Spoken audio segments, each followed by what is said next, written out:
saya hormati Bapak Ibu Dewan Guru beserta diseminasi budaya positif di SDN Batu.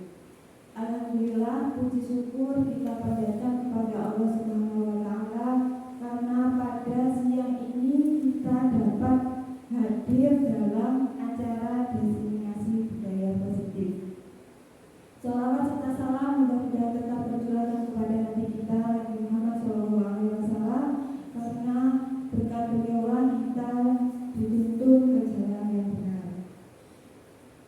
Bapak Ibu hadirin, sebelum kita mulai acara pada siang hari ini, supaya acara berjalan dengan lancar, marilah kita membaca suratul Fatihah bersama-sama. Al-Fatihah.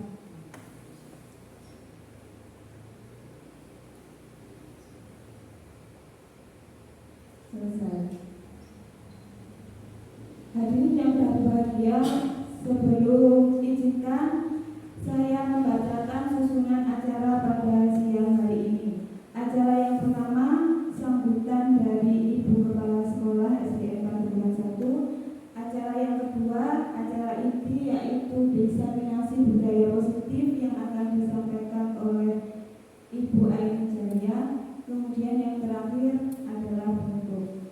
Nah, acara yang pertama yaitu acara sambutan dari Ibu Kepala Sekolah, Ibu Nurul Hikmah. Kepada beliau kami persilakan.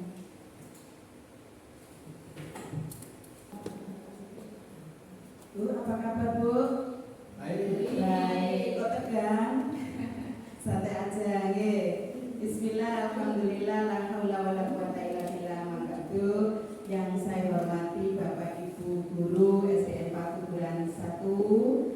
Marilah kita bersama-sama muji syukur kehadirat Allah Subhanahu wa Ta'ala, yang mana pada siang hari ini kita masih diberi sehat, Bu ya. Sehat itu ternyata mahal harganya. Kalau kita tidak sehat, kita tidak bisa hadir di sini. Salawat serta salam semoga tetap tercurahkan kepada baginda Rasulullah Muhammad SAW. Bapak Ibu yang saya hormati, pada siang hari ini saya mengucapkan selamat datang, terima kasih atas kesempatan yang panjenengan berikan kepada Bu Ainun selaku CGP angkatan ke-10 di SDN Batu Bulan 1. Matur nuwun nggih. Waktu ini sangat berharga bagi Bu Ainun karena kali ini Bu Ainun akan menyampaikan diseminasi tentang budaya positif di SDN Batu Bulan 1. Untuk itu saya berharap semoga acara pada siang hari ini bisa berjalan dengan lancar, bisa berjalan dengan santai tapi serius, bisa menggerakkan apa yang sudah digerakkan oleh Bu Ainun.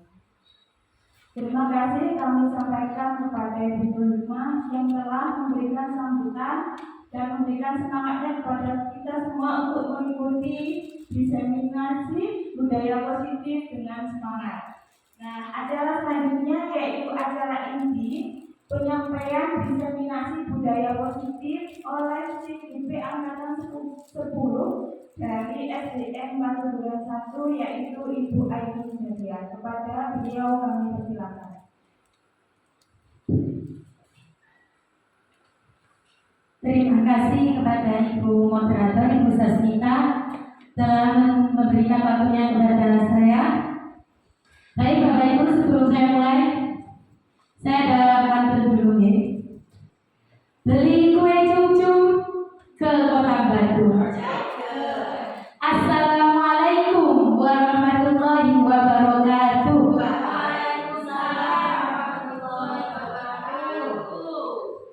Alhamdulillahirrabbilalamin.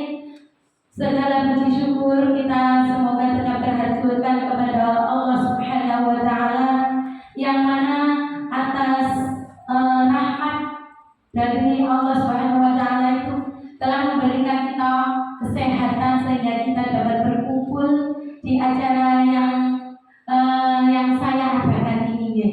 yaitu diseminasi budaya positif, tugas dari pendidikan guru penggerak angkatan 10. Dan kedua kalinya sholawat serta salam semoga tetap tercurahkan kepada Nabi Muhammad SAW yang telah memberikan kita petunjuk dari jalan gelap menuju jalan yang terang benderang, yakni ad-dinul Islam wal iman. Pertama-tama saya ucapkan terima kasih kepada Ibu Kepala Sekolah dari SDN Kadukuran 1 atas dukungan dan izinnya sehingga saya bisa melaksanakan diseminasi ini. Yang kedua, terima kasih dan selamat datang juga kepada para tamu undangan, Bapak Ibu Dewan Guru yang menyempatkan waktunya di tengah kesibukan ini untuk mengikuti acara yang saya adakan ini. Mohon untuk kesediaan waktunya dan saya ucapkan terima kasih juga. Baik Bapak Ibu, di acara ini saya akan menjelaskan sedikit apa sih diseminasi budaya positif. Diseminasi budaya positif itu yaitu saya flashback dulu ke belakang ya. Sebelum saya melakukan diseminasi ini, saya mendapatkan pendidikan guru yang kurang lebih waktunya yaitu 2 minggu lebih ya. Yang mana ini adalah merupakan modul dari modul 1.4 yaitu tentang budaya positif. Di sini ada tugas yang terakhir yaitu saya ditugaskan untuk melakukan aksi nyata ya berupa diseminasi. Diseminasi itu seperti melakukan penyebaran ataupun pemberian pengetahuan ya, penyebaran dari pengetahuan yang sudah saya dapatkan di modul 1.4 ini kepada dewan guru, terutama dewan guru yang di sekolah yang saya naungi ya. Oke, betul Pak. Jadi di diseminasi ini saya adakan di hari Senin ini tanggal 10 ya, yang bertepatan biasanya untuk di lingkup pendidikan sekolah dasar ini masih dilaksanakan ujian penilaian akhir tahun ya. Bu Vero tadi sudah melakukan ya.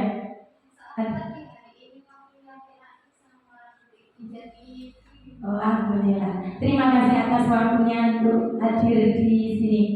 Baik Bapak Ibu, ini tadi penjelasan tentang diseminasi budaya positif.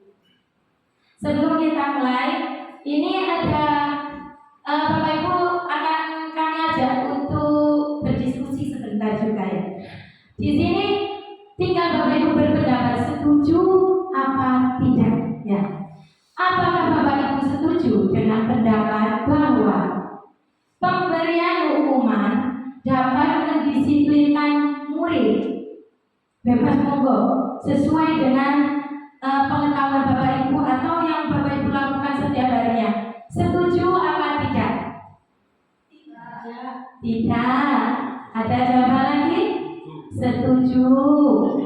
Nah, terus kita tampung dulu ya jawabannya. Untuk yang kedua, pemberian hadiah dapat meningkatkan prestasi siswa. Bagaimana pendapat Bapak Ibu? Setuju? Tidak? Oke, ya, karena kita sudah ada kurikulum merdeka ya, kita juga merdeka untuk berpendapat juga. Yang ketiga, guru harus mampu memberikan solusi pada murid yang bermasalah. Setuju apa tidak? Setuju, rata-rata setuju. Yang keempat, guru berperan sebagai teman bagi murid. Setuju? Setuju semua. Nah, ini adalah sebuah diskusi pembuka yang mana nanti ini akan saya jelaskan di belakang dengan materi-materi yang berhubungan dengan budaya positif agar kita sama-sama terbuka dengan pola pikir kita yang terdahulu ya.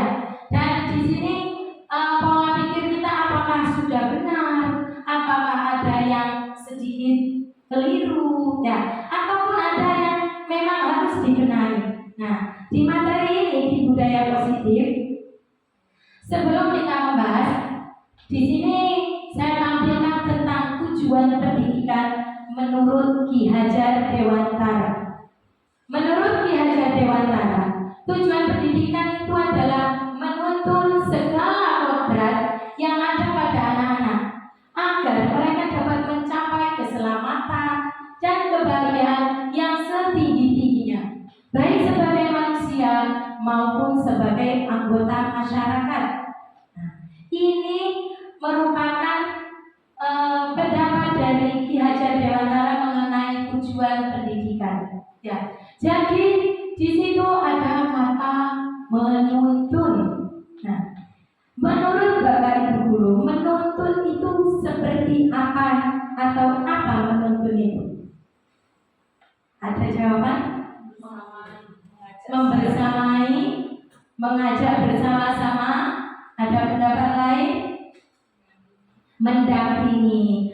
Betul Bapak Ibu. Ya, jadi tugas kita di tujuan atau di dunia pendidikan itu kalau menurut Ki Hajar Dewantara itu cukup dengan kata menuntun. Ya, Bapak Ibu.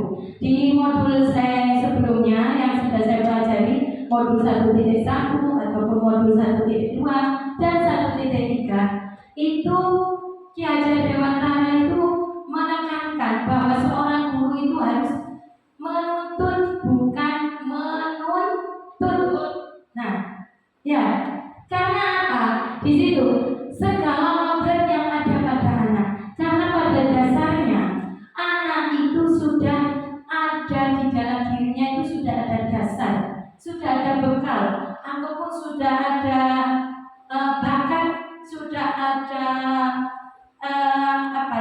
namanya juga seorang manusia, sudah dibekali dengan akal, pikiran. Jadi pada dasarnya sudah ada pola pikirnya, bukan sesuatu yang memang atau ruangan yang kosong terus tugas kita menata atau menuntut, bukan ya, tapi sudah ada kodratnya.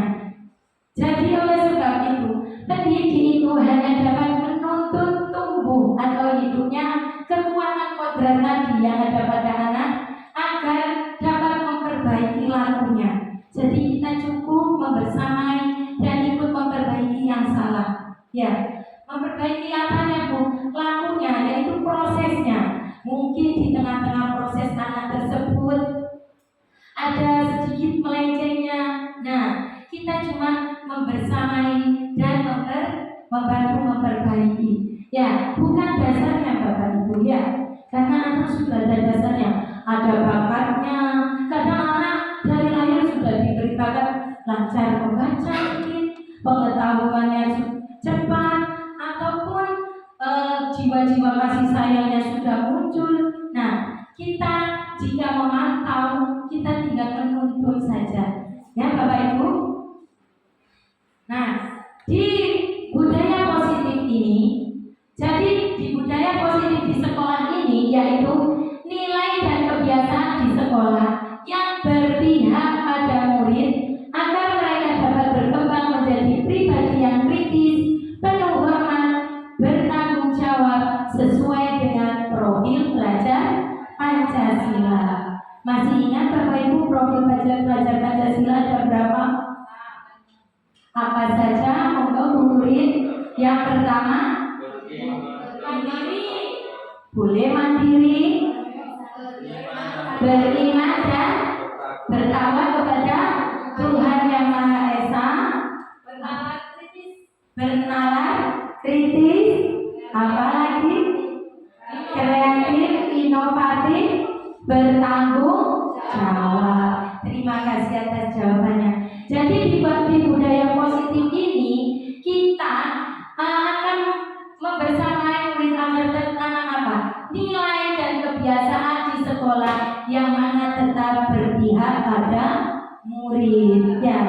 Karena tetap dunia kita yaitu dunia pendidikan yang mana fokus kita dan tujuan kita adalah murid ya.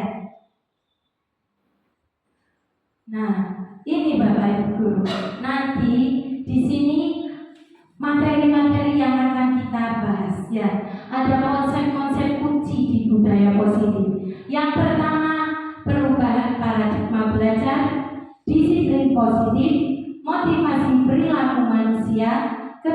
undang-undang dasar manusia, perilaku kontrol guru, keyakinan kelas, dan segitiga restitusi.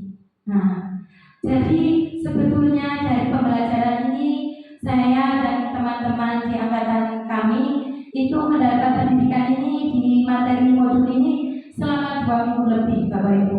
Tapi ini sebisa mungkin akan saya paparkan atau berbagi kepada Bapak Ibu guru sekalian untuk dalam waktu 1 jam ke depan ya.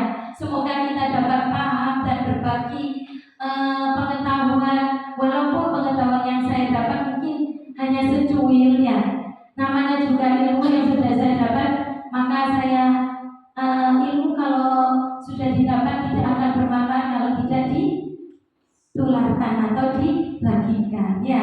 Semoga nanti dari penjelasan atau sharing dan diskusi kita akan menghasilkan ilmu-ilmu yang bermanfaat. Siap Bapak Ibu guru? Siap. Terima kasih. Yang pertama yang akan kita bahas yaitu perubahan paradigma belajar. Nah, di sini paradigma belajar yaitu apa sih belajar itu? Bagaimana dunia belajar itu? Nah, di situ ternyata ada perubahan dari pola pikir ataupun pola tindakan, pola laku. Nah, di situ ada perubahan. Nah, sekarang saya mohon Bapak Ibu guru secara berpasang-pasangan, kalau tidak punya pasangan ya sementara sendirian dulu ya Bapak Ibu. Di sini ada uji coba dulu. Coba buka. Nah, terserah Bapak Ibu guru 2 pasang ya. Boleh menjadi sebagai posisi A, boleh menjadi B ya. Jadi Anda dan teman Anda akan melakukan kegiatan cobalah buka. Nah, Anda adalah A, tugas Anda adalah mengepalkan 1 tangan. Jadi diibaratkan di dalam tangan ini ada sesuatu yang menurut Anda atau Bapak Ibu guru, sesuatu yang berharga. Nah, sangat berharga di dalam kepalan tangan Anda. Anda perlu menjaga benda tersebut sekuat tenaga Anda karena begitu pentingnya untuk kehidupan. Nah, tugas B, lawan atau rekan Bapak Ibu, pasangan Bapak Ibu adalah mencoba dengan segala cara, entah itu dengan membujuk, menghadik, mengintimidasi, memarahi, menggoda, mengkritik, bahkan ada ditawari uang agar bersedia membuka kepala Anda. Nah, coba apa yang Bapak Ibu guru lakukan sebagai A dan apa yang Bapak Ibu guru lakukan sebagai B.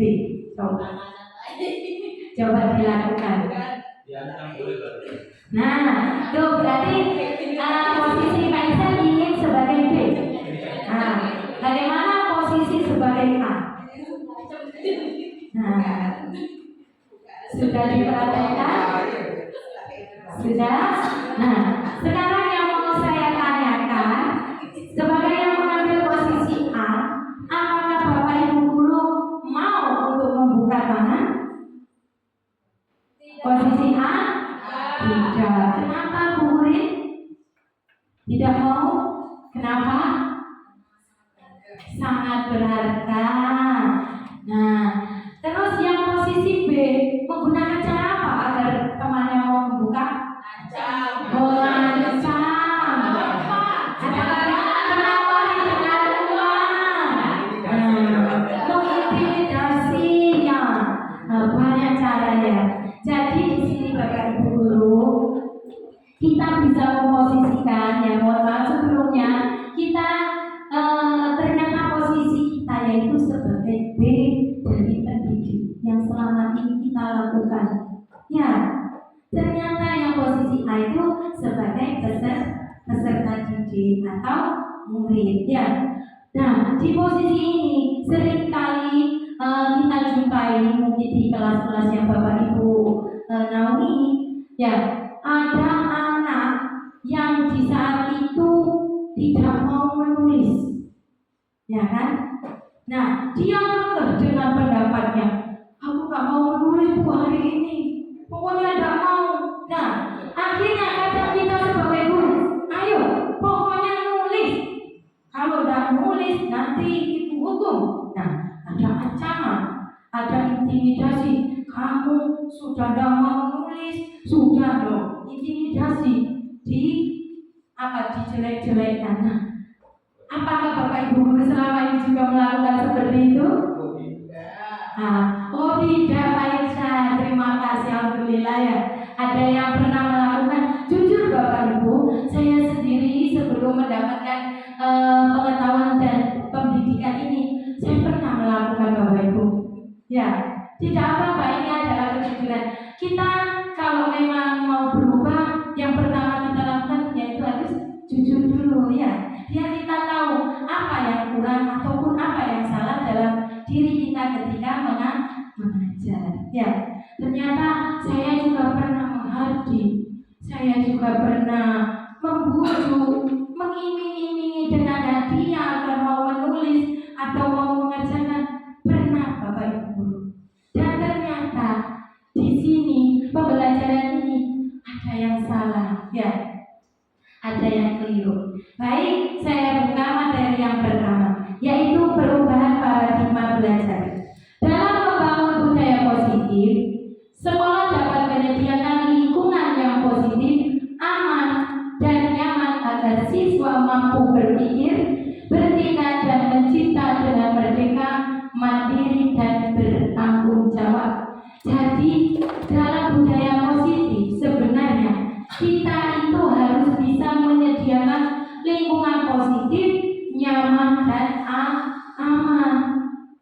Dari budaya positif ini sendiri yang saya lakukan ternyata tidak membuat murid nyaman, ya, dengan menghukum, ya, bahkan membujuk pun ternyata itu juga tidak membuat nyaman, ya. Dan umumnya disiplin itu sangat berkaitan dengan kontrol guru terhadap murid. Kamu kalau tidak nurut, nah kamu harus berpakaian rapi. Nah, ternyata dari kontrol seorang guru. Nah, di situ perubahan apa yang harus kita lakukan di paradigma belajar Bapak Ibu. Nah, ini menurut Dr. William Blazer. Dalam kontrol teori terdapat beberapa miskonsepsi, yaitu kesalahpahaman dalam konsep tentang kontrol, yaitu satu, ilusi bahwa guru mengontrol siswa. Ternyata yang selama ini kita lakukan, kita itu cenderung mengontrol siswa Bapak Ibu guru. Jadi kadang mulai dari kita hadir di kelas, kita mengontrol.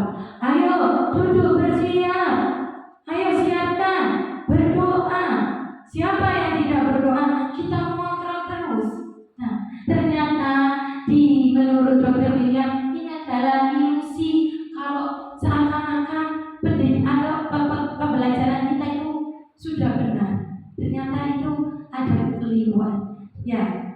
Terus yang kedua, ilusi bahwa semua penguatan positif efektif dan bermanfaat. Ternyata itu tidak begitu efektif Bapak Ibu. Misal saya contohkan ya, Abdul sudah pinter, sudah bagus, itu contoh, itu seperti Hisham, contoh seperti ini. Nah, ternyata di situ ada muncul dari anak bisa, kenapa kok ibu guru hanya menyebut nama-nama itu saja? Nah, ternyata yang menurut kita itu sebagai motivasi positif atau penguatan positif, ternyata di anak tidak begitu ya. Tidak menutup kemungkinan anak akan berpikir, kenapa kok harus dia terus? Ya kan? Dan yang ketiga, ilusi bahwa kritik dan membuat orang merasa bersalah dapat menguatkan karakter.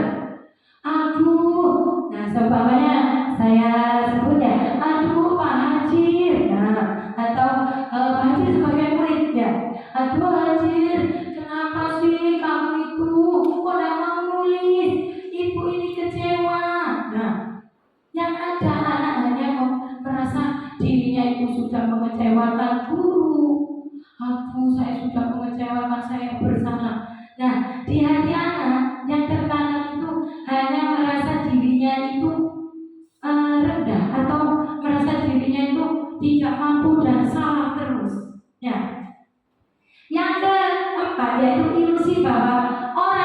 dewasa memiliki hak untuk memaksa. Ternyata salah Bapak Ibu guru ya. Kita tidak harus memaksa murid ya. Biarkan murid berkembang. Kita hanya membersamai tadi dulu. Nah, perubahan paradigma belajar tentang dunia. Di sini ada stimulus respon lawan teori kontrol dengan pandangan tentang dunia. Akan saya bacakan ya sebagian, yaitu di pendapat yang terdahulu mengatakan bahwa realitas atau kebutuhan itu sama saja sebenarnya. Apakah sama Bapak Ibu? Tidak, ternyata ya kebutuhan kita itu berbeda. Apalagi kebutuhan setiap anak. Jangan dianggap untuk hari ini anak mungkin butuh belajar berhitung semua. Ternyata ada kondisi anak, Bu, saya sekarang ingin bercerita, saya sekarang ingin itu, ingin ini. Nah, ada perbedaan. Terus semua orang melihat hal yang sama. Ternyata setiap orang itu memiliki gambaran berbeda. Seperti di sini, Bapak Ibu guru melihat saya di depan seperti apa?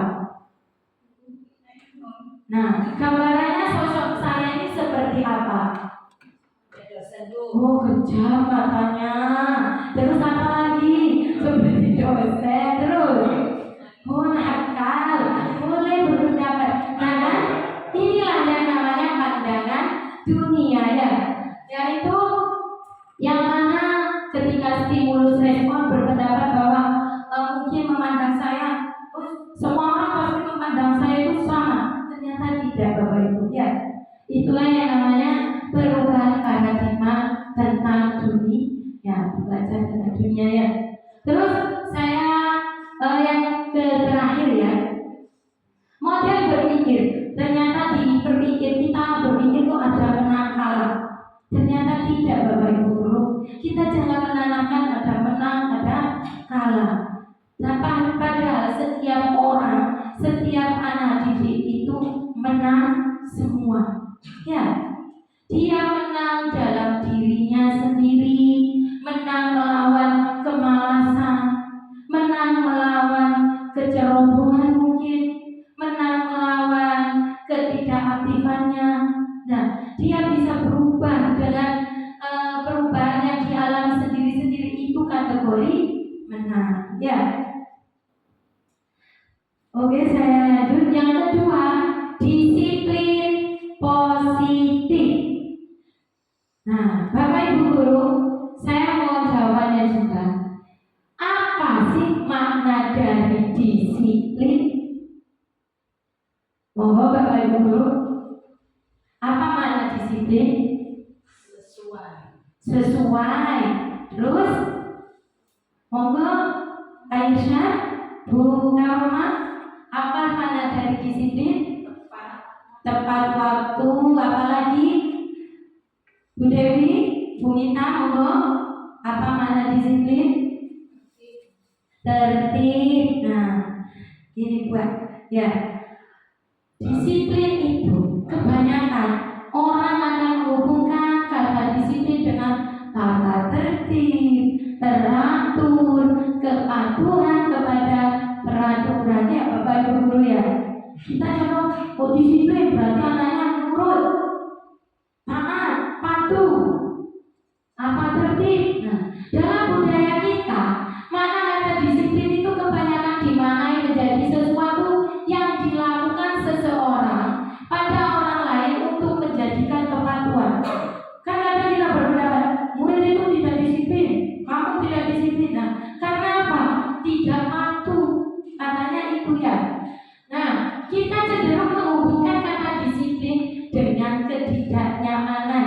Siapa yang merasa tidak nyaman? Yang kita disiplinkan. Ternyata di pelajaran yang sudah saya dapat Bapak Ibu guru, jadi disiplin itu berasal dari bahasa Latin yang artinya yaitu belajar Bapak Ibu guru. Nah, ini menurut penemu Dianegosen menyatakan bahwa arti asli dari kata disiplin ini juga berkonotasi dengan disiplin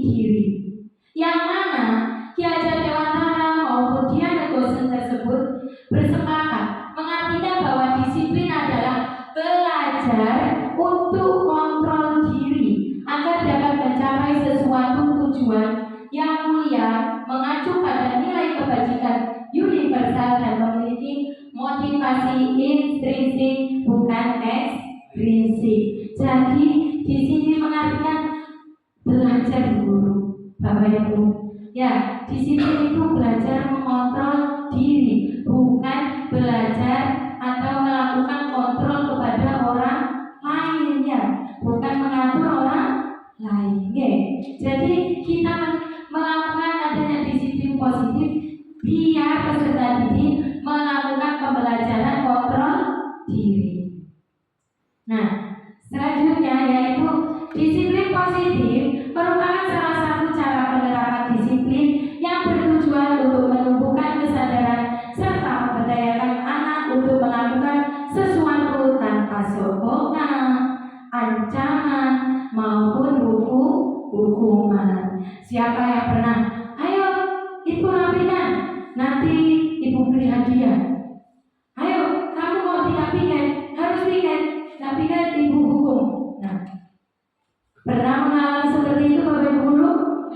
Iya, melakukannya. Ternyata yang kita lakukan selama ini mengontrol untuk disiplinnya. Seharusnya kita cukup untuk menumbuhkan kesadaran ada kepada anak agar anak memberdayakan dirinya sendiri tanpa adanya sokongan, ancaman dan hukuman. Ya. Yang ketiga yaitu motivasi perilaku manusia. Apa yang menurut Bapak Ibu Guru motivasi perilaku manusia? Bapak Ibu Guru ada di sini termotivasi untuk apa? Coba pendapatnya. Apa motivasi Bapak Ibu Guru mengikuti acara ini? Dapat kue, ingin belajar, apalagi menambah wawasan. Nah, ternyata dimotivasi perilaku manusia itu ada 3 Bapak Ibu Guru.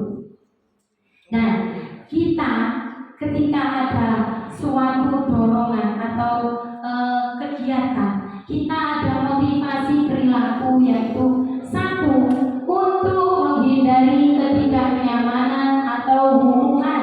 Ya, mungkin seandainya kegiatan ini bertema wajib ya Bapak Ibu Guru. Seumpamanya kegiatan ini wajib dari kepala sekolah ditugaskan untuk hadir.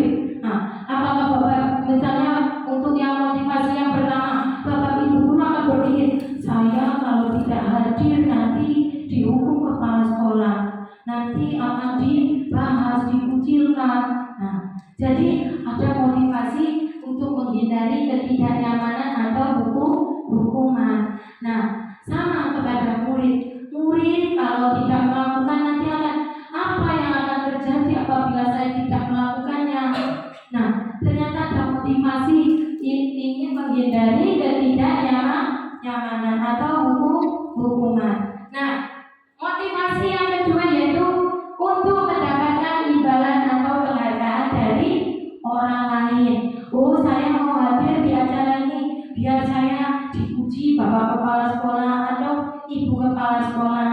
Oh, biar saya disenangi teman-teman bisa hadir. Nah, ternyata apa yang akan saya dapatkan? Ada harapan, ingin imbalan, ya, ingin penghargaan. Nah, motivasi yang ketiga untuk menjadikan orang yang mereka inginkan dan menjadi orang yang mereka inginkan dan menghargai diri sendiri dengan nilai-nilai yang mereka percaya. Jadi jangan ucapan seperti ini biasanya. Saya akan menjadikan diri saya seperti apa ya jika saya melakukannya. Nah, sama seperti tadi, saya kalau hadir di acara ini akan jadi apa ya? Akan mendapat apa ya? Bagus kalau mendapat pengetahuan, pembelajaran. Ternyata Bapak Ibu Guru di motivasi ini dikelompokkan menjadi 2 yang tadi seperti di awal tadi ada budaya positif, yaitu ada motivasi intrinsik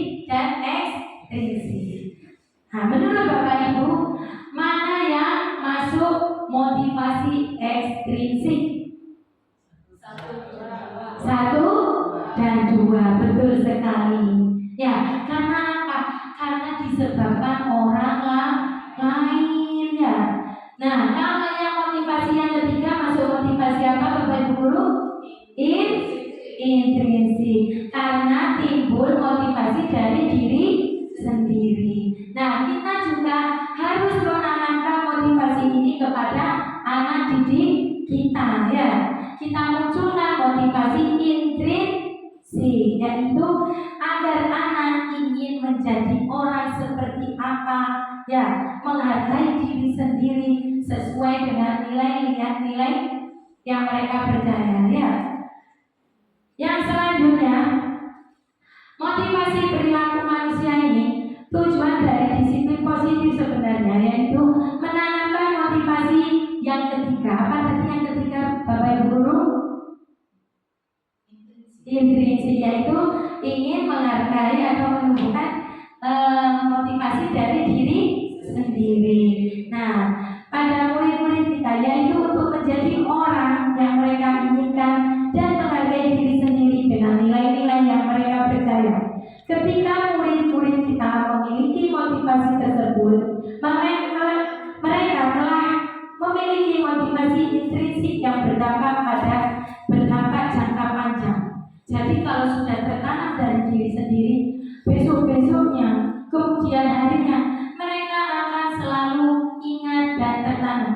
Misal, saya sekolah, ini terjadi dari murid ya. Saya sekolah ingin mendapat ilmu, saya ingin merubah diri saya. Nah, dari motivasi itu ternyata nanti akan tertanam dan menjadi jangka panjang. Kalau andaikan Bapak Ibu Guru ya, kalau disebabkan hukuman, saya sekolah biar tidak dihukum ibu, ternyata pada suatu saat ibunya tidak melakukan hukuman. Oh biarlah tidak sekolah, ibunya pergi. Akhirnya dia, oh tidak ada hukuman, bebas, dan sekolah, nah, ya kan? Akhirnya ada merasa longgar. Seperti penghargaan juga. Saya sekolah biar nanti sama orang tua atau sama guru dikasih bintang. Ternyata pada suatu hari tidak ada penghargaan bintang seperti itu. Jadi dia merasa kecewa. Ngapain saya sekolah? Dan pernah kasih hadiah. Nah, ya. Jadi kita akan mencoba terus untuk menumbuhkan motivasi intrinsik.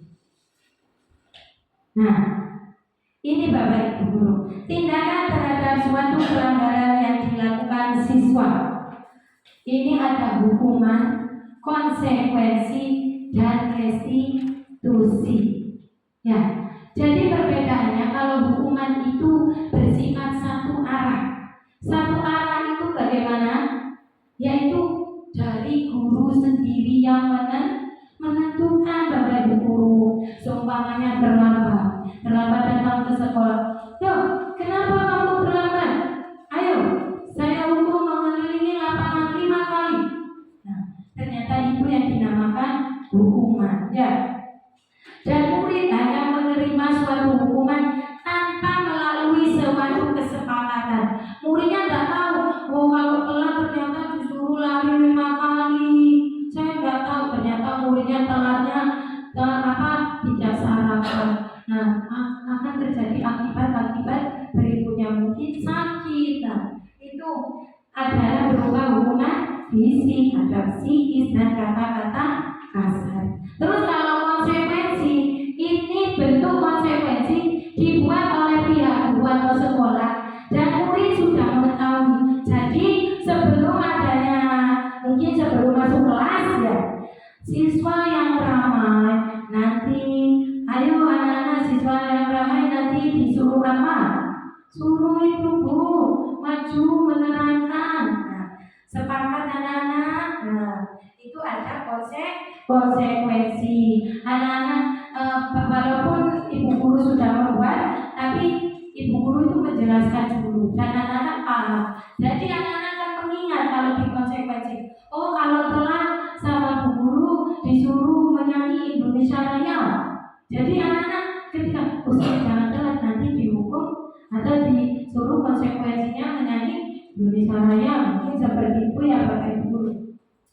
Nah, konsekuensi ini cenderung kalau untuk konsekuensi ya Bapak Ibu guru, hubungannya hukuman dengan konsekuensi itu kalau konsekuensi itu cenderung pemberian hukumannya itu ada hubungannya dengan pelanggaran yang dilakukan.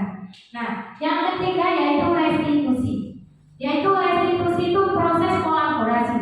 Jadi menghadirkan atau mengajak murid untuk mencari solusi untuk masalah mereka dan membantu murid berpikir tentang orang seperti apa yang mereka inginkan dan mereka harus memperlakukan orang lain bagaimana. Nah, mari berlatih hukuman atau konsekuensi. Nah, silakan Bapak Ibu guru lihat ke depan. Ya, sebelum kita mulai untuk menjawab di kolom-kolom yang kosong tersebut, jadi tinggal Bapak Ibu guru menentukan itu hukuman atau konsekuensi. Nah, sebelumnya saya perjelas dulu atau saya jelaskan. Jadi kalau hukuman itu bersifat satu arah Bapak Ibu guru, yaitu dari pihak guru atau sekolah yang menentukan tanpa adanya pemberitahuan kepada murid. Ya. Terus kalau konsekuensi itu peraturan yang memang ada kesepakatan, ada pemberitahuan. Ya, pihak sekolah memang membuat, tapi murid juga diberi tahu aturannya. Nah, di konsekuensi ini cenderung pemberian hukumannya atau konsekuensinya ada hubungannya dengan pelanggaran yang dilakukan. Paham Bapak Ibu guru? Nah, coba kita mulai dari yang pertama. Ada lari mengelilingi lapangan basket 2 kali karena terlambat hadir di sekolah. Apa jawabannya Bapak Ibu guru? Hukuman, konsekuensi. Boleh disimpan dulu jawabannya sendiri-sendiri Bapak Ibu guru ya. Ada hukuman, ada konsekuensi. Terus membersihkan coretan yang dibuatnya di meja tulis. Konsekuensi. Konsekuensi. Yang ketiga, murid diminta untuk push up 15 kali karena tidak menggunakan masker ke sekolah. Apa Bapak Ibu guru? Hukuman, boleh. Terus yang ketiga, yang keempat, menggantikan kertas tugas teman yang telah dicoret-coret. Konsekuensi. Terus selanjutnya berjemur di lapangan basket pukul 12 siang karena mengobrol dengan teman. Hukuman. Yang selanjutnya, murid diminta bertelanjang kaki sepanjang hari karena tidak menggunakan sepatu warna hitam sesuai peraturan sekolah. Apa Bapak Ibu? Konsekuensi? Konsekuensi ya, ada kerajuan ya. Konsekuensi, oke. Yang terakhir, berdiri di depan kelas sambil mengangkat kaki satu karena tidak bisa menjawab. Apa Bapak Ibu jawabannya? Hukuman? Kenapa? Nah, boleh disimpan ya. Sekarang mari kita lihat jawabannya bersama-sama. Nah, silakan dikoreksi. Ya, jadi di sini tadi ada yang sedikit lama ya menjawab di nomor 1 ya. Lari mengelilingi lapangan basket 2 kali karena terlambat hadir di sekolah. Itu ternyata masuk hukuman karena lari dengan terlambat sekolah ada hubungannya Bapak Ibu guru? Tidak ada. Ya, terus tadi ada yang kebingungan di murid diminta bertelanjang kaki sepanjang hari karena tidak menggunakan sepatu warna hitam sesuai peraturan sekolah. Jadi menjawabnya apa Bapak Ibu? Konsekuensi. Ternyata itu hukuman Bapak Ibu guru. Walaupun ada sama-sama berhubungan dengan kaki ya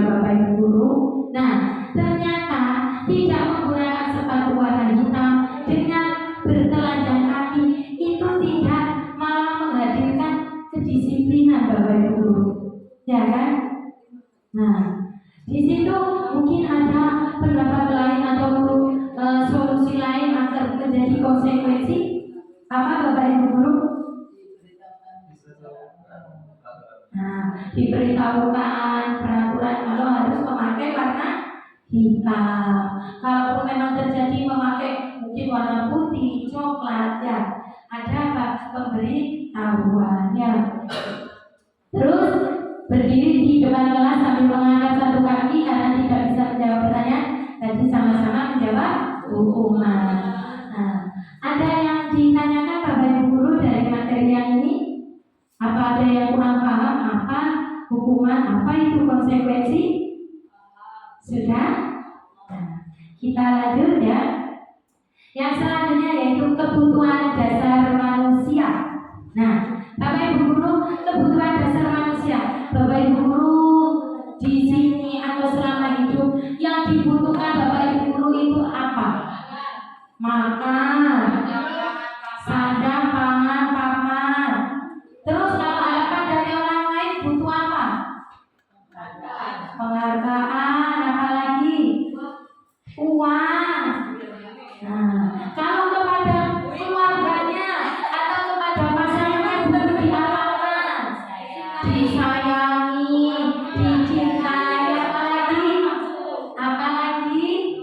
Nah, itu sudah modernnya ya Bapak Ibu guru. Itu kebutuhan dasarnya. Seperti tadi makan, minum ya. Itu merupakan kebutuhan untuk apa Bapak Ibu guru? Bertahan. Ya. Nah, di sini akan saya jelaskan. Kebutuhan dasar manusia itu ada 5 Bapak Ibu guru. Bertahan hidup, kasih sayang, kebebasan, kesenangan, penguasaan. Nah, tadi katanya Bapak Ibu guru buku makan, minum. Nah, itu masuk bertahan hidup. Ya, untuk makan minum memang bertahan hidup. Nah, itu kebutuhan dasar manusia. Yang kedua yaitu kebutuhan apa? Kasih sayang, dicintai, diperhatikan, dikasih uang. ya. Terus yang ketiga ada kebebasan Bapak Ibu guru. Ya. Nah, kalau di murid kita dihubungkan dengan murid ya, kebebasan kepada murid, tapi bukan kebebasan yang sesuka-sukanya, ya, sebebas-bebasnya, bukannya Bapak Ibu guru. Kebebasan di sini yaitu murid itu diberi kebebasan untuk apa saja, berpendapat, memunculkan potensinya, melakukan sesuatu yang dia senangi, ya Bapak Ibu. Terus yang kedua yaitu yang keempat kesenangan. Apa yang Bapak Ibu guru senang? Healing, ya, bermain. Apa tadi Bu murid jawab apa? Senang apa? Uang, ya, materi, ya. Itu kesenangan dari kebutuhan dasar manusia. Yang kelima yaitu kepenguasaan. Nah, kita mampu apa yang kita tonjolkan? Penguasaan kita yang kita miliki apa? Mungkin kita hebat dalam mengajak teman, kita hebat dalam memimpin. Nah, itu penguasaan. Nah, coba sekarang saya ajak untuk menganalisis kasus di sekolah Bapak Ibu guru. Nah, itu ada gambar apa ya? Ini Ibu Ria. Nah, guru kelas 6 SD Permai. Nah, sedang bingung menghadapi ulas salah satu murid di kelas yang bernama Agus. Beberapa anak telah datang dan mengeluhkan Agus yang sering kali meminta bekal makan siang mereka dengan paksa. Jika Anda Bapak Ibu guru sekalian menghadapi situasi seperti yang dialami oleh Bu Ria ini, apa yang Bapak Ibu guru akan lakukan? Menurut Bapak Ibu guru, kira-kira apa alasan Agus melakukan itu? Yang pertama dulu, apa yang akan Bapak Ibu guru lakukan? Memanggil siapa Bapak Ibu guru? Memanggil Agus. Terus sesudah dipanggil apa Bapak Ibu guru? Yang dilakukan apa? Kira-kira apa alasan yang Agus lakukan kenapa melakukan itu? Belum sarapan dia. Kasih bekal sama bapak. Tidak dikasih bekal, belum sarapan, apa lagi? Bekal temannya lebih enak. Bekal temannya lebih enak, lebih menggoda ya Kak ya.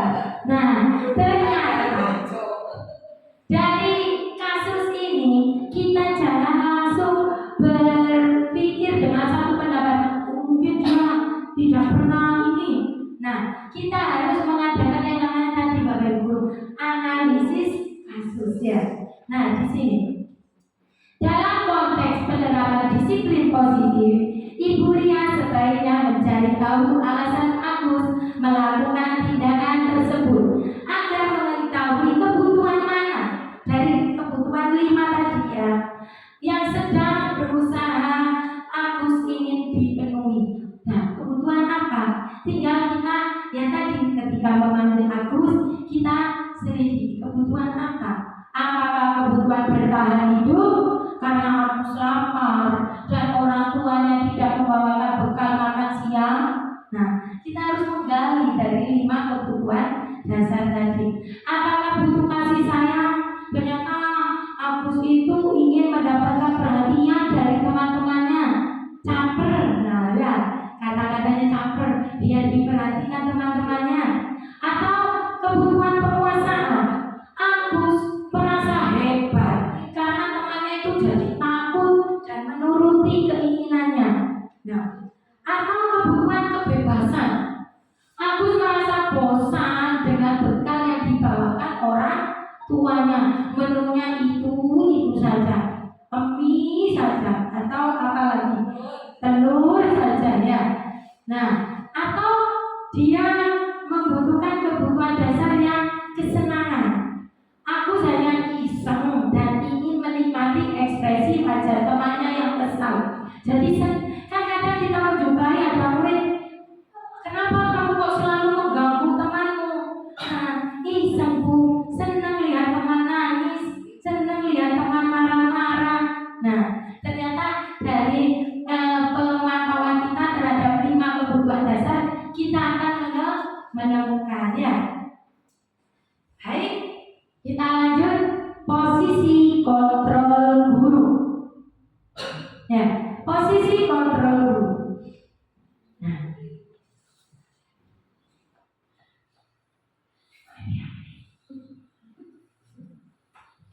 posisi kontrol guru yaitu 1. Ada penghukum, 2. Pembuat merasa bersalah, 3. Teman, 4. Pemantau, 5. Manajer. Nah, menurut Bapak Ibu guru yang selama ini Bapak Ibu guru lakukan yang mana? Ayo, kita harus jujur untuk melakukan perubahan paradigma belajar agar terwujud budaya positif. Manajer, sudah manajer, masih posisi mana? Jujur Bapak Ibu guru, saya senang masih ada yang penghukum, teman, apalagi pemantau, apalagi Bapak Ibu guru. Oh, sudah kelihatan semua. Nah, ya, baik, mari kita bahas ya Bapak Ibu. Nah, ini posisi kontrol guru. Ternyata dikelompokkan maaf kecil ya Bapak Ibu guru, karena dibutuhkan untuk tampil semua ya.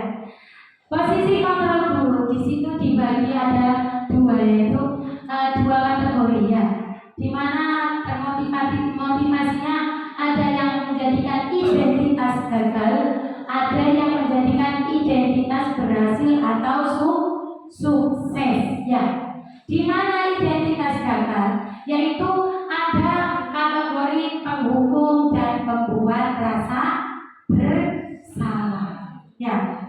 Di sini ada guru akan kebanyakan kalau di posisi penghukum Bapak Ibu guru akan menghardi, menunjuk-nunjuk ya kan, terus menyakiti, menyindir, dan dengan biasanya mengeluarkan suara yang keras itu penghukum. Nah, biasanya seperti ini. Kalau kamu tidak melakukannya, awas ya, rasakan. Nah, awas ya, nanti ibu hukum ini, ibu ini. Nah, itu penghukum. Ya, nanti. Nah, ya nggak apa-apa. Itu masih pengalaman yang kemarin ya.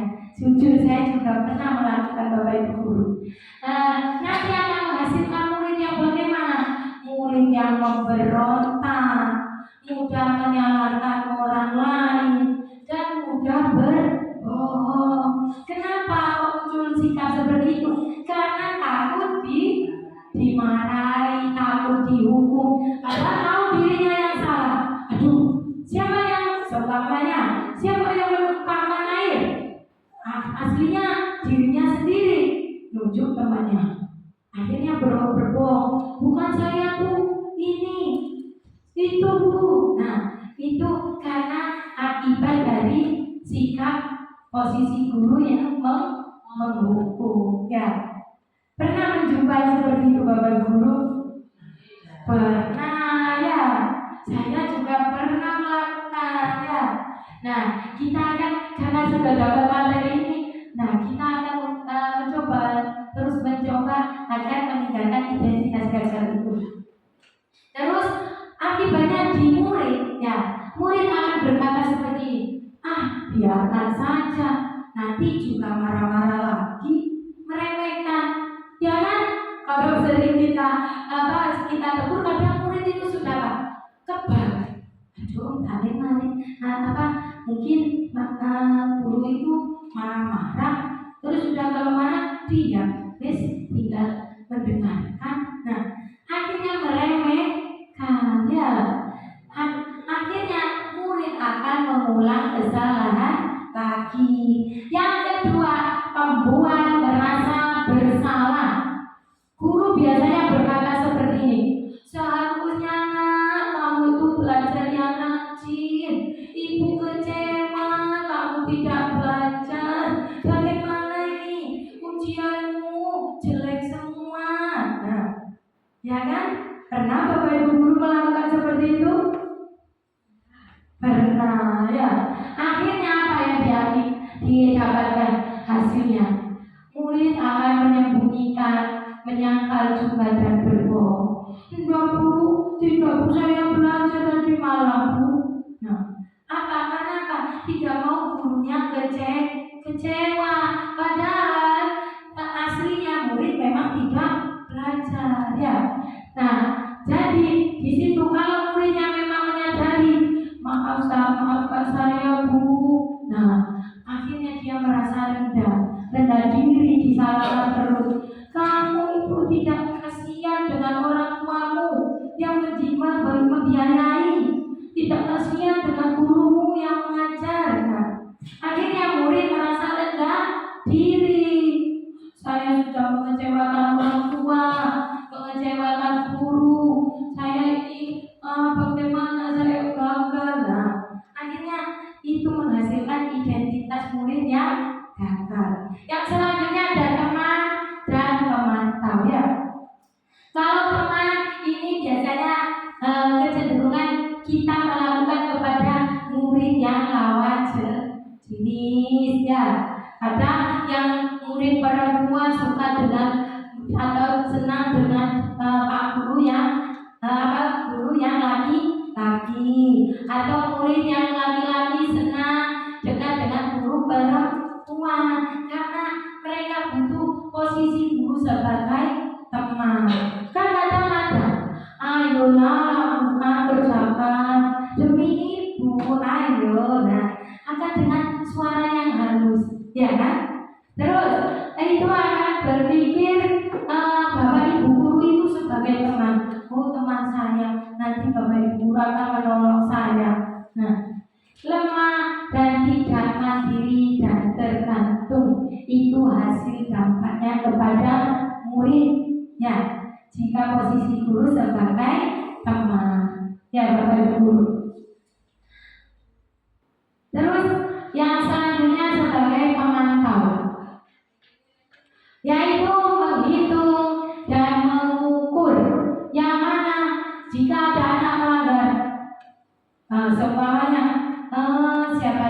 murid.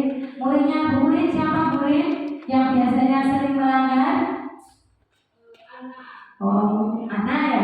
Anak, kenapa tidak mau menulis? Ingat hukumannya apa? Ingat aturannya apa? Nah, guru hanya menyebutkan aturan bagi yang melanggar. Itulah posisi pemantau. Loh, kamu terlambat. Ingat aturannya apa? Ya, sekarang lakukan. Cukup itu kalau pemantau. Ya, hasilnya apa? Dampak kepada murid menitik beratkan pada sanksi atau hadiah untuk dirinya. Kalau saya melakukan kebaikan, saya dapat hadiah ini, saya dapat bintang. Kalau saya melanggar, saya akan mendapat sanksi atau hukuman. Nah, ternyata memang betul dari posisi kontrol teman dan pemantau itu juga akan menghasilkan identitas murid yang berhasil atau sukses. Tapi itu kategori kontrol dari luar, Bapak Ibu guru. Yang mana dampaknya juga ada yang dampaknya kurang efektif. Ya, di teman nanti anaknya lemah, tidak mandiri, tergantung. Akhirnya karena Bapak Ibu dianggap teman, Bu ini apa? Bu kerjanya bagaimana? Pak, bantu Pak ini bagaimana? Nah, ya kan? Akhirnya dia tidak mandiri. Kalau pemantau hadiah, menitik beratkan pada sanksi atau hadiah. Nah, untuk posisi kontrol yang memang terbaik atau efektif, yaitu sebagai manajer Bapak Ibu guru. Ya, yaitu dengan mengajukan pertanyaan-pertanyaan terlebih dahulu. Apa yang kita yakini anak-anak? Kenapa kau melanggar? Apa yang bisa kau kerjakan untuk memperbaiki masalah yang sudah kamu lakukan? Apa? Diajak seperti diskusi ya. Harusnya kamu agar tidak melakukan lagi apa yang akan kamu lakukan. Biar anak-anak berpikir sendiri untuk memperbaiki diri ya. Jadi di murid nanti akan berkata, bagaimana ya caranya saya bisa memperbaiki keadaan yang atau masalah yang sudah saya lakukan, akan menggali sendiri dalam dirinya ya Bapak Ibu guru. Nah, nanti dampaknya murid akan bisa mengevaluasi diri atau memperbaiki dirinya sendiri. Bapak Ibu guru siap untuk melakukan memposisikan diri kita pada posisi kontrol guru yang manajer? Siap. Nah, kita berubah sama-sama ya. Untuk selanjutnya yaitu keyakinan kelas. Ya. Di sini Bapak Ibu guru di keyakinan kelas ini mari kita diskusikan. Ada satu dan dua pertanyaan. Yang pertama, mengapa kita memiliki peraturan tentang penggunaan helm pada saat mengendarai kendaraan roda 2 atau motor? Kenapa Bapak Ibu? Kenapa kok kita harus pakai helm? Berkeselamatan.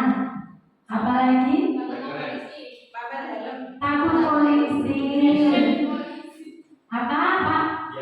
Biar keren. Nah, yang kedua, mengapa kita memiliki peraturan tentang penggunaan masker dan mencuci tangan setiap saat? Kenapa kita harus mungkin itu posisinya kemarin ketika di posisi COVID-19, kenapa Bapak Ibu guru? Agar tidak tertular penyakit. Ada lagi? Biar sehat. Benar Bapak Ibu guru ya. Jadi di sini kita harus meyakinkan diri dulu ya. Jadi di kasus yang pertama, mengapa kita harus menggunakan helm? Ya, kita harus berpikir kenapa kita harus menggunakan helm itu melihat dari diri kita dulu ya. Jadi kebutuhan dasar tadi Bapak Ibu, kebutuhan dasar kita, kenapa kita harus memakai helm? Betul, alasannya untuk menjaga keselamatan ya, bukan karena takut polisi ya. Bahkan yang kedua juga benar, menggunakan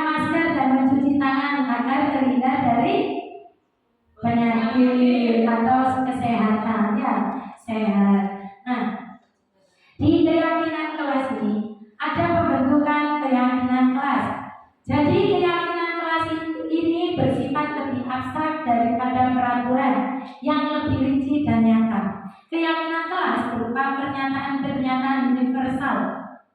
Pernyataan keyakinan kelas selalu dibuat dalam bentuk positif. Nah, biasanya seperti ini Bapak Ibu ya.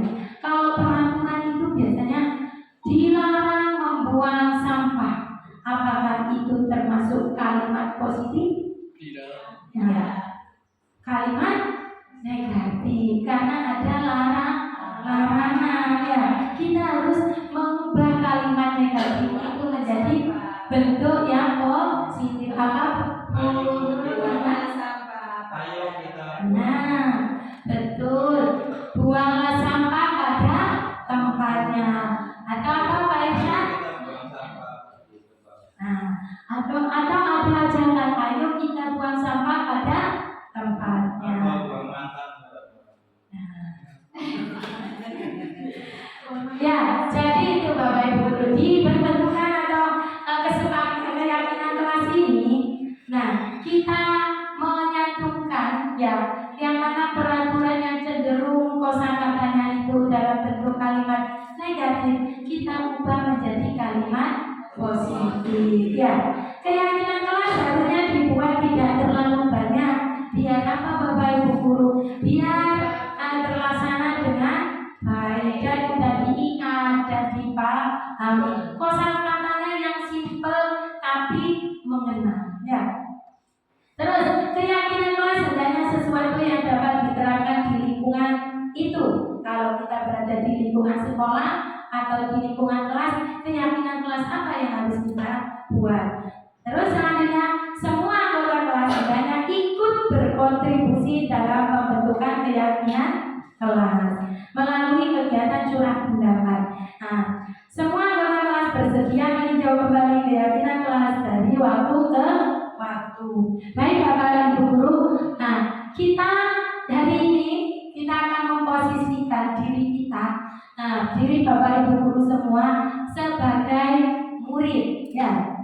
Dan jadi di sini nanti akan saya ajak untuk berunding, untuk mencurahkan pendapat dari Bapak Ibu guru semua selaku posisi sebagai murid untuk mengungkapkan atau berpendapat keyakinan kelas apa yang diinginkan oleh Bapak Ibu guru di kelas kita hari ini. Siap Bapak Ibu guru? Nah, silakan bebas tuangkan ingin menjadikan kelas kita seperti apa dan dalam kondisi yang bagaimana. Nanti akan saya bagikan sticky note ya, silakan Bapak Ibu guru tuangkan. Nanti kita fasilitasi dengan kertas, boleh ditempel ke depan ya.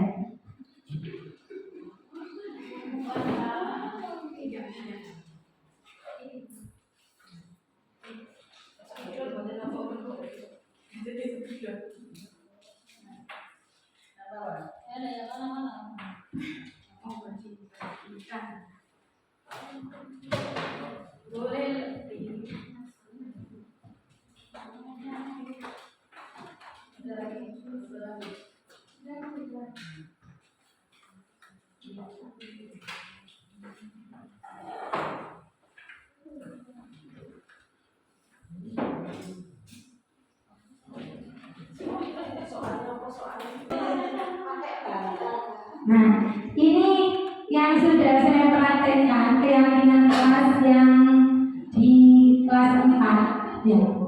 Ini keyakinan kelas dari pendapat anak-anak ya. Jadi saya tuangkan di sini Bapak Ibu guru. Silakan Bapak Ibu guru tuangkan ke yang lain ya. Ini salah satu hasil dari keyakinan kelas di kelas 4 yang sudah saya bentuk kemarin. Mohon maaf tidak saya sertakan videonya ya. Ini hasilnya yang saya buat dengan bentuk posternya.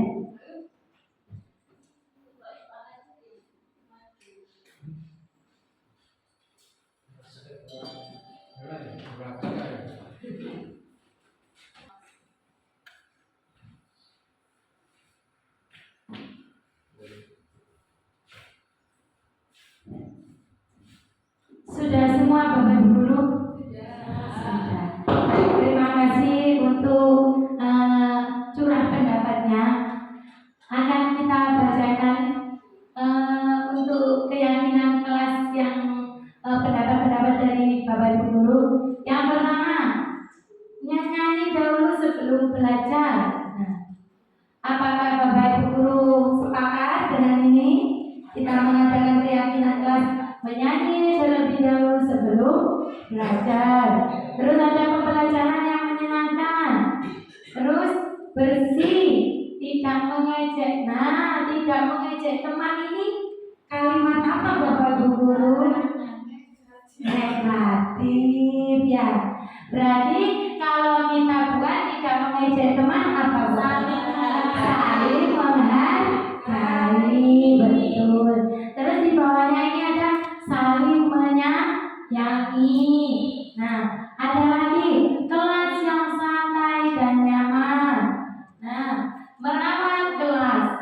Terus belajar dengan keren. Nah, suasana kelas yang nyaman dan kondusif. Apakah dengan pendapat-pendapat teman-teman semua ini Bapak Ibu guru sepakat?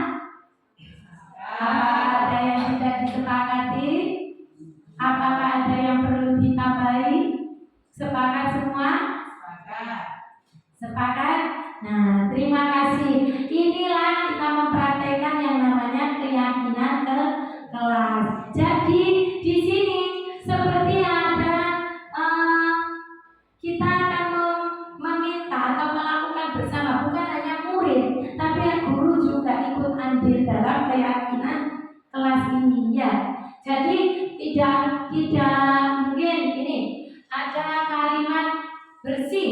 Nah, bersih di sini kalau dispesifikkan lagi harus bagaimana Bapak Ibu guru? Menjaga kebersihan. Nah, kalau menjaga kebersihan apakah hanya murid? Tidak. Ya, kita sebagai guru juga harus menaati keyakinan kelas ya. Jadi kalau sudah didapatkan kesepakatan seperti ini, kita harus bersama-sama mau melaksanakan. Bapak Ibu guru?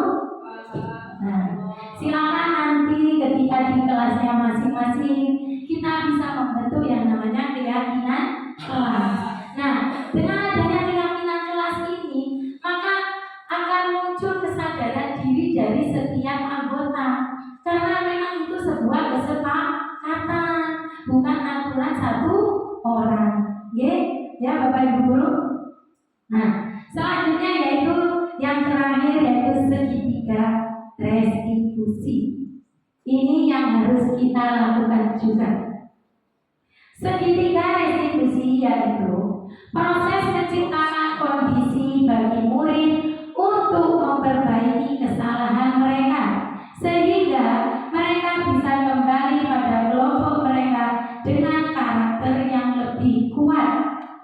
Nah, jadi kita akan memperbaiki kesalahan, mungkin pelanggaran yang dilakukan murid atau masalah-masalah yang dihadapi murid. Nah, sehingga mereka bisa kembali kepada kelompok mereka, kembali lagi kepada lingkungannya dengan karakter yang lebih kuat. Misal, ya, muridnya itu suka tidur di kelas.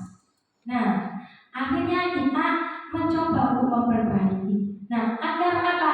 Ketika setelah kita coba bantu memperbaiki, ketika murid itu kembali lagi di kelas dalam posisi yang sudah kuat, sudah punya karakter. Oh, saya tidak boleh ngantuk, biar apa? Nah, harus apa kan? Ya, sudah. Nah, melalui restitusi ini, guru dapat membantu murid menjadi lebih memiliki tujuan, disiplin positif, serta memulihkan dirinya setelah berbuat salah. Yang kedua, membantu murid untuk jujur pada diri sendiri dan mengevaluasi dampak dari kesalahan yang dilakukan. Yang ketiga, memberikan penawaran, bukan paksaan. Nah, yang dilakukan namanya segitiga ya Bu ya. Ya Bapak Ibu. Jadi ada gambaran bentuk segitiga. Nah, di dalam bentuk segitiga itu ada yang pertama, segitiga garis yang pertama yaitu menstabilkan identitas. Nah, misal saya contohkan ya, ada yang sudah saya lakukan, penerapan yang sudah saya lakukan fotonya tidak bisa ditampilkan. Di situ ada kasus, yaitu salah satu murid yang saya ajar itu marah-marah besar kepada salah satu temannya, bahkan sampai menggebrak meja. Karena apa? Karena temannya itu mencontek hasil pekerjaannya. Nah, karena dicontek dia marah. Kok mencontek terus? Nah, di sini yang kita lakukan sebagai guru, kita panggil terlebih dahulu. Kita lakukan tahapan segitiga restitusi yang pertama. Apa Bapak Ibu Guru? Menstabilkan identitas. Nah, menstabilkan identitas ini bertujuan untuk mengubah identitas anak dari orang yang gagal karena melakukan kesalahan menjadi orang yang sukses. Tadi kalau kasus yang sudah saya sampaikan, orang yang gagalnya apa Bapak Ibu Guru? Yang saya panggil yang marah dulu. Nah, kenapa gagalnya? Karena apa? Marah, belum bisa mengontrol apa Bapak Ibu? Emosi. Nah, kita jangan langsung menyalahkan, kita stabilkan identitasnya terlebih dahulu. Nah, contoh perkataan yang akan kita sampaikan. Nah, seperti berbuat salah itu tidak apa-apa, atau tadi marah itu tidak apa-apa. Nah, Bapak Ibu Guru juga pernah marah. Nah, tidak ada manusia yang sempurna. Ibu juga pernah melakukan kesalahan seperti itu, marah-marah, ya, menggebrak meja. Nah, kita bisa menyelesaikan ini. Nah, perkataan seperti itu untuk menstabilkan identitas. Biar apa? Murid yang dalam keadaan emosi ini biar stabil terlebih dahulu. Biar apa? Kita posisinya mengerti apa yang dialami murid. Oh iya, kenapa kamu kok marah? Oh karena dicontek. Iya, ibu juga akan melakukan tindakan yang sama jika seperti itu. Stabilkan, biar murid ini apa? Terbuka dan merasa dihargai. Ya. Yang ketiga yang kedua yaitu validasi tindakan yang salah. Di segitiga yang kedua atau garis yang kedua, tujuannya untuk menunjukkan bahwa guru memahami alasan di balik tindakan murid. Ketika ditanya, kenapa tadi kok marah sampai menggebrak meja? Akhirnya menyebutkan, itu Bu, ini mencontek, bukan hanya pekerjaan sekarang saja. Kemarin mencontek, ujian mencontek. Ya saya marah Bu, sampai menggebrak meja. Nah, ya kita beri validasi tindakan yang salah tadi. Oh, kamu pasti ya punya alasan mengapa melakukan itu. Nah, tadi kan sudah diungkapkan alasannya. Nah, kita dikali lagi perkataan, kamu patut melakukan seperti itu ya. Nah, tidak apa-apa marah.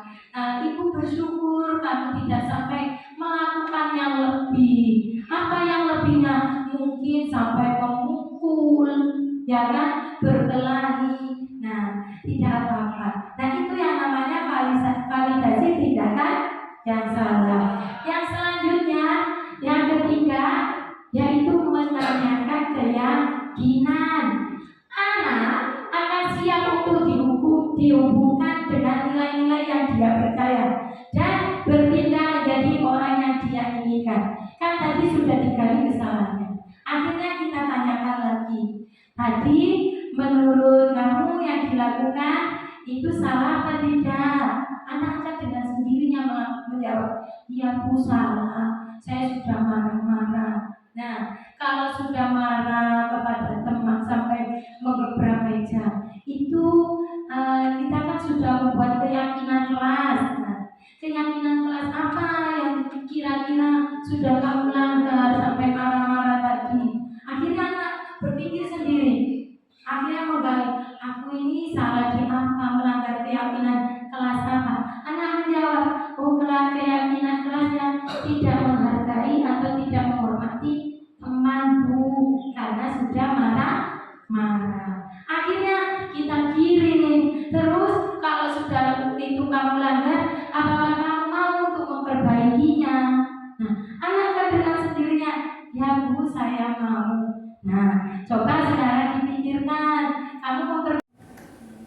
Baik Bapak Ibu Guru, tadi sudah dijelaskan tentang pendidikan restitusi ya, sudah ada 3 tahapan. Sekarang sudah selesai dari penjelasan saya.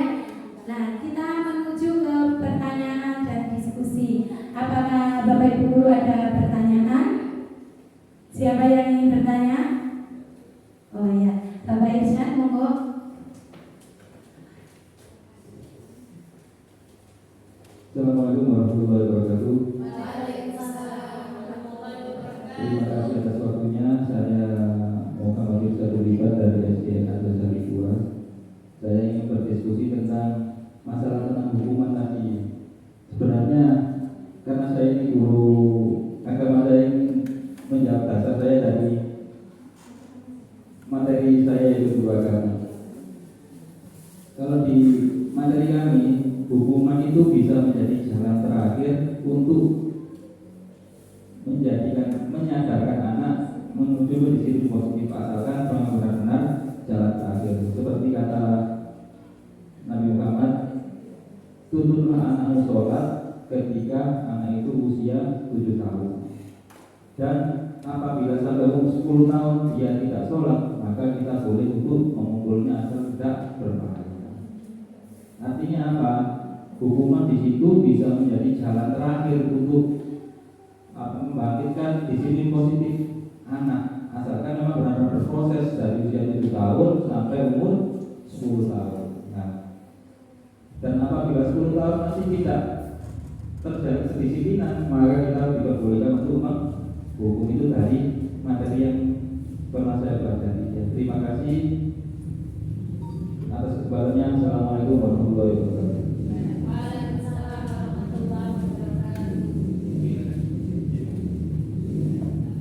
Terima kasih untuk pernyataannya, pendapatnya dari Bapak Irsyad.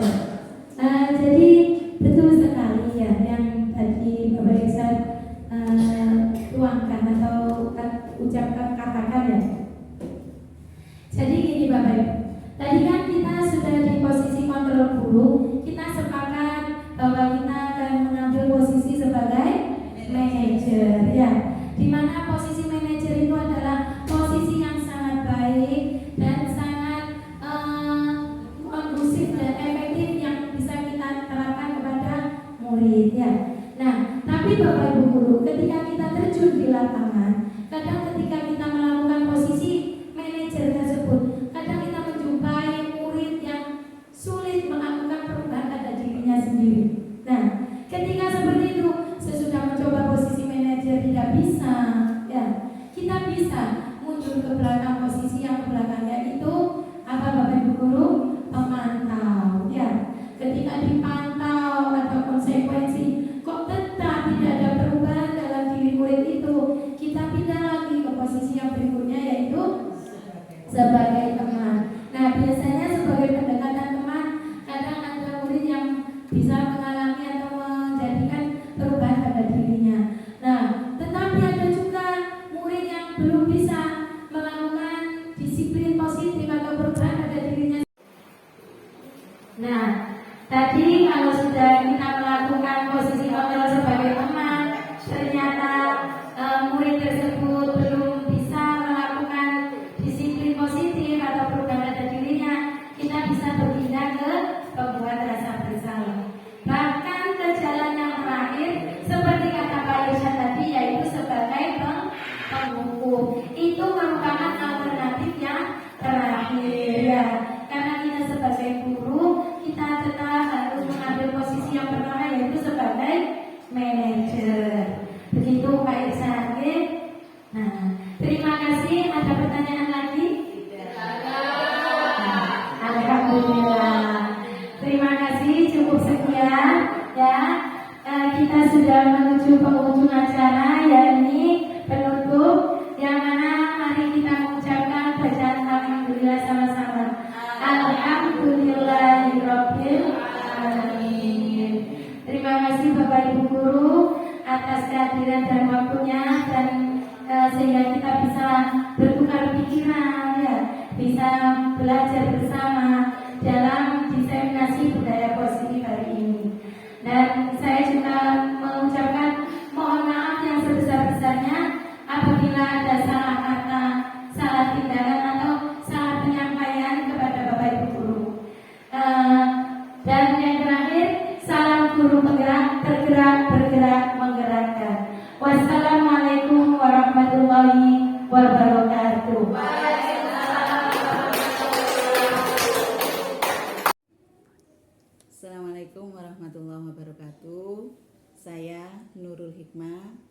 Kepala SDN Patukuran 1 Kecamatan Joso.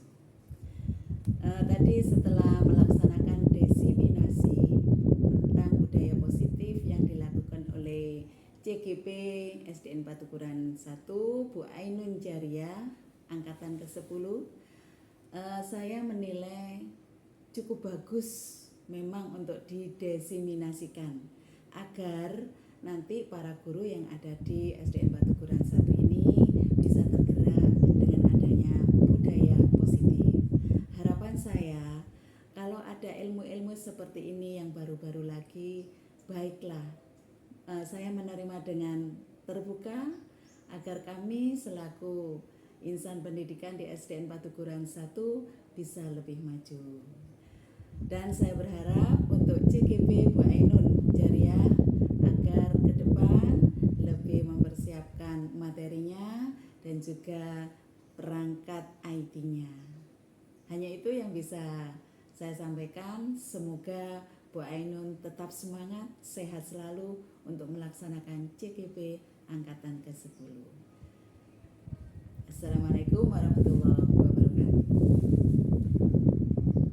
Assalamualaikum warahmatullahi wabarakatuh.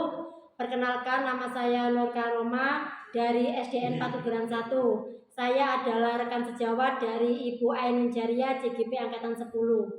Untuk kesan dan pesan kegiatan diseminasi tadi, alhamdulillah dengan kegiatan diseminasi tadi saya mendapatkan ilmu yang bisa saya terapkan di kelas saya, seperti membuat kesepakatan kelas, kemudian menerapkan segitiga restitusi, kemudian saya juga bisa melakukan kegiatan positif di kelas saya bersama anak didik saya. Dan pesan saya, semoga Bu Ainun bisa lebih semangat lagi dan bisa menjadi penggerak bagi rekan-rekan yang ada di SDN Patukuran 1. Sekian dari saya, terima kasih. Wassalamualaikum warahmatullahi wabarakatuh.